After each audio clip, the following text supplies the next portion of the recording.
ప్రేక్షక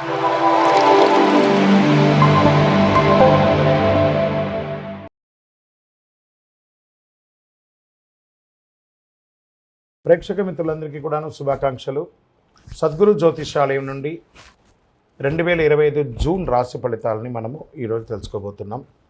మా ఛానల్ ద్వారా చూస్తున్నటువంటి ప్రతి ప్రేక్షక మిత్రులు కూడా మీ యొక్క అమూల్యమైనటువంటి సమయాన్ని ఇచ్చేసి చూస్తున్నారు కానీ కాస్త like and subscription and share చేస్తే మాకు ఇంకో కొంచెం ఎంకరేజ్మెంట్గా ఉంటుంది. జాతకం అంటే ప్రతి ఒక్కరికి కూడా ఒక భయం. ఈ నెల నాకు ఎలా ఉంటుంది, వ్యాపారం ఎలా ఉంటుంది, ఉద్యోగం ఎలా ఉంటుంది, ఆర్థికంగా ఎలా ఉంటానని ఒక భయం ఉంటుంది. దాన్ని తీసేయడం కోసమే ఈ యొక్క నెలవారీ గోచార గ్రహస్థితులు. ఈ గోచార గ్రహస్థితుల ద్వారా వచ్చే ఫలితాలు మీ వ్యక్తిగత జీవితానికి ఒక 30% మాత్రమే వర్తిస్తుంది. మీ యొక్క వ్యక్తిగత జాతకం ద్వారానే సంపూర్ణ జాతకం అనేది వస్తుంది. మళ్ళీ చెప్తున్నాను, జాతకం అనేది పడుతున్న వర్షానికి ఒక గొడుగు మాత్రమే, కానీ జాతకం జీవితం కాదు. మళ్ళీ జాతకాన్ని ఎవరెవరు అడగాలి అంటే 21 వయసులోపు ఉన్న వాళ్ళు అడగకూడదు, 60 వయసు పైచిలకు వాళ్ళు అడగకూడదు. ఎందుకంటే వాళ్ళు పెద్దవాళ్ళు కాబట్టి వాళ్ళకి అన్నీ తెలుసు. ఆర్థికమైనటువంటి లావాదేవీలు చేసేసి అప్పులు తీరడానికి కోసం జాతకం అడిగితే జాతకం చెప్పించుకుంటే అప్పులు తీరవు. ఇల్లీగల్ అఫైర్స్ గురించి అడగకూడదు. జ్యోతిషాస్త్రీత్యా ద్వాదశ రాశుల్లో ముందుగా మొట్టమొదటిది మేషరాశి.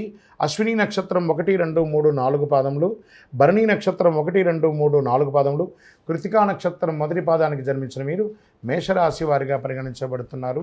ఈ జూన్ నెల మీకు శుభాశుభ ఫలితాలు ఎలా ఉన్నాయి?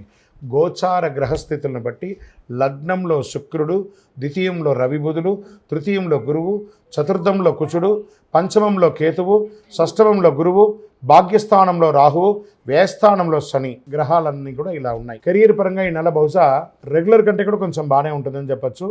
విదేశీయ పరిచయాలు, విదేశీయ వాణిజ్యాలు, ఆదాయ వృద్ధికి చాలా అవకాశాలు ఉన్నాయి. Expansion of imports and exports చాలా బాగుంటుంది. కొద్దిగా ఖర్చులు పెరిగే అవకాశం కూడా ఉంది. వృత్తి వ్యాపారాల్లో ఆశించిన స్థాయిలో రాబడి బాగా పెరుగుతుందని చెప్పచ్చు.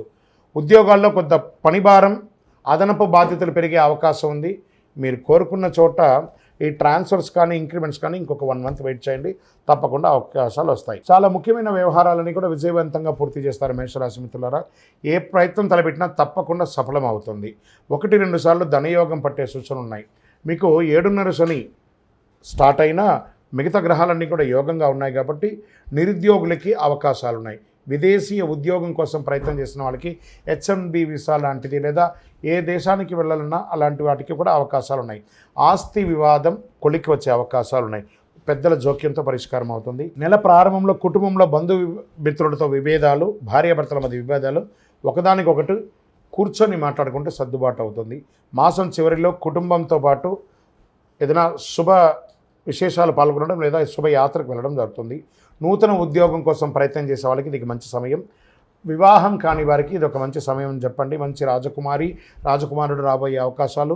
విద్యార్థులు కొద్ది శ్రమతో అద్భుతమైన ఫలితాలు సాధిస్తారు. ప్రేమ వ్యవహారాలుగా ఈ లవ్ మ్యారేజ్ కోసం లేదా లవర్స్ ఎవరైనా ఉంటారు కదా, వాళ్ళకి కొంచెం అపార్థాలు వచ్చే అవకాశాలు, జాగ్రత్త పడండి. ఆరోగ్యం మీద శ్రద్ధ పెట్టవలసిన అవసరం ఉంది. కొంత అల్లోకల్లోలంగా కూడా ఉంటుందని కూడా చెప్పచ్చు. చాలా జాగ్రత్తగా ఉండాలి. పుండు వచ్చే అవకాశాలు ఉన్నాయి. శస్త్రచికిత్స అయ్యే అవకాశాలు ఉన్నాయి. లివర్ ఇలాంటివి కూడా కొంచెం చెక్ చేసుకుంటే మంచిది. రాజకీయ నాయకులకి 70-30గా ఉంది. ప్రజాక్షేత్రం వెళ్ళేటప్పుడు జాగ్రత్తగా ఉండండి. దస్తావేజులు, మీకు విలువైనటువంటి దస్తావేజులని జాగ్రత్త పరచుకోండి. షేర్ మార్కెట్ మీకు 60-40గా ఉంది. వ్యవసాయదారులకి అద్భుతమైనటువంటి బాగుందని చెప్పచ్చు. మీడియా రంగం వారికి అన్ని రకాలుగా, ఇది ఎలక్ట్రానిక్ మీడియా కానీ ప్రింటింగ్ మీడియా కానీ అందరికీ కూడా ఇది బాగా ఉంటుందని కూడా చెప్పచ్చు. ఐటీ రంగం వారికి యాజ్ యూజువల్ స్ట్రెస్ బట్ గుడ్గా ఉంటుంది. ఈ నెల మీకు అదృష్టమైనటువంటి రోజులు జూన్ 2, 4, 6, 12వ తారీఖులో. అదృష్ట సంఖ్య 3, 5, 7. చంద్రాష్టమం ఇవన్నీ కూడా మంచిగా ఉన్నప్పుడు చంద్రాష్టమం ఉంటుంది కదా. జూన్ 9 నుండి 11వ తారీఖు వరకు చంద్రాష్టమం ఉంటుంది. ఈ 2.5 రోజులు సంతకం పెట్టేటప్పుడు లేదా వాహనం నడిపేటప్పుడు, ఇతరులతో మాట్లాడేటప్పుడు నోరు అదుపులో పెట్టుకొని చేయండి. జాగ్రత్తగా ఉండి ఒకసారికి 4 సార్లు ఆలోచించి చేయండి.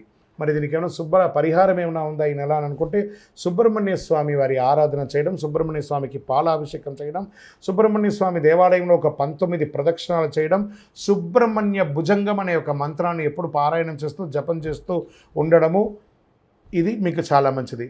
మంచి వేసవి కాలం కదా, చలివేంద్రాలు ఏర్పాటు చేయండి. పేదవాళ్ళకి గొడుగు లేదా చెప్పులు ఇవ్వండి.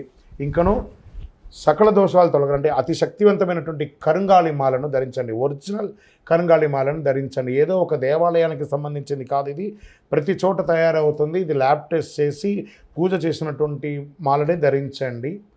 మీ యొక్క వయస్సు సంఖ్య ఎంత ఉందో అన్ని దీపాలు మీ ఇంటి ఇలవేలుపు దేవాలయంలో వెలిగించండి. మీ యొక్క వ్యక్తిగత జాతకం తెలుసుకోవడానికి కింద ఉన్నటువంటి నెంబర్కి మీ యొక్క పేరు, date of birth, time of birth, place of birth చేయండి.